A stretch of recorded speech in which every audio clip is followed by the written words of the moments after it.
Hey, Dr. Jason Christ here, and I want to have my thoughts and prayers go out to everybody who's been affected by the Nashville tornadoes. We'll rebuild the city greater than it ever was, just like we did the flood of 2010. But today I want to talk about the coronavirus. There's a lot of fear out there about this coronavirus, and I was out this weekend, and it was very evident what was going on. First, I went to the YMCA on Saturday morning. Place is usually packed, full of people. So I was like, well, that's weird. It was dead. It went to the second stop. I went to Home Depot there, then Michael's. Then I knew it was definitely something going on because it had been like that all day. And there's a lot of fear with people, spouting out stuff like, well, we got to wash our hands and, make sure we're coughing in the appropriate spots. But there's just so much more we can do. And I want to empower everybody to let them know what they can do to improve their immune systems to fight off against any kind of viruses, not just the coronavirus, but any kind of virus that we have against our body. Our body was made with this amazing ability to heal itself. This innate ability in our body is our power system to help regulate all our immune systems. And I want to go over some individual things that we can do, 10 of them, in fact. The first is sleep. Sleep is the foundation of our body's natural healing ability. It is so important to get proper rest and recuperation. Everybody knows that, but not a lot of people do that. I try to shoot for at least 7 hours and maybe like a 20-minute cat nap. I've got a 4-year-old, so that doesn't always ideally happen, but usually that's what I usually like to have a goal for myself. The second is getting a good nutrient-dense diet. Think kale, think spinach, think sardines, salmon, all the good packed nutrient foods that you can think of in our diets are so vital for our body's recuperation levels. The third is avoiding these trans fats in these foods. It's best to shop on the outer part of the grocery store. You shop usually inside the grocery store, you eat some packaged foods, think trans fats, things like microwave popcorn, think packaged, pizzas that you throw in the oven, stuff like that. There's some horrible fats in those types of foods. Think more like you want to go with like olive oil, ghee, butter, some really good healthy fats. It's so important for our body. Fourth is making sure our body's healthy nervous system is intact. Our nervous system controls every single cell, tissue, and organ of our body. So it's really important that that's a foundation of our body's healing ability, to make sure that's in proper alignment. Our spinal alignment is the key to a healthy nervous system. Getting proper chiropractic care. Massage is really important as well. That's a really key point.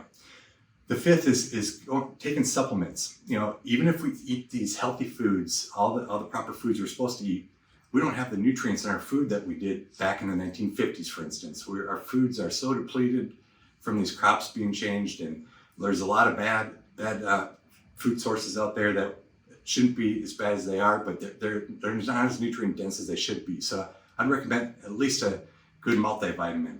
Some other immune supporting things that we can take is an elderberry supplement, zinc, vitamin D, vitamin C. Those are all some really good staple things that can help boost our immune system. The sixth is exercise. Exercise is vital. Walking, getting out, walking in nature preferably to help our body synthesize vitamin D is really vital. I like yoga. I do yoga every day. Pilates is really good for the core, strengthening our body's core system is really important for our posture. Getting swimming, I'm not a good swimmer, but I'd recommend swimming because it's non-jarring on the joints. The seventh is a good meditation practice.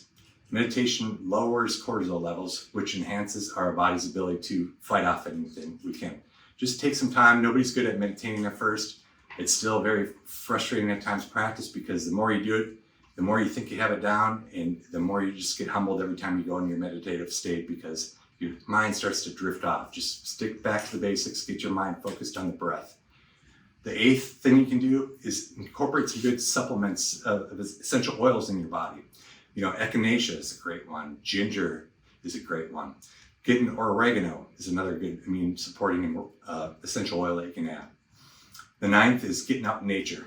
I'm a little red today. I was outside all weekend, so I got a little sunburn this weekend, and just spending time out in nature. Your body feels so much better when you're out in nature, so why not do what your body feels good at doing? Your body's inherently telling you what it needs, so get out in nature. Get away from these office settings as much as possible. The 10th is also one of the last but not least is water. Getting really good quality water. I use the Berkey system at my house for getting the water pure, making sure we don't have the contaminants that are in these tap waters today. You know, it's really important to do our part to educate ourselves so that we can educate others. You know, it's our job to kind of work with our body's immune system. God put these great healing abilities in our body. We have to try to strengthen it the most we can. So we're not just worried about just washing our hands and covering our mouths. We're working at keeping our foundation so that way we don't get sick. That way we don't get other people sick. You know, it's what it's all about, is taking some responsibility for our own health. We have a lot we can do with this, and it's not just go inside and avoid everybody. That's not the answer. So if you found this information helpful, please share it to other people so they can make their bodies healthy as it can be. Thank you.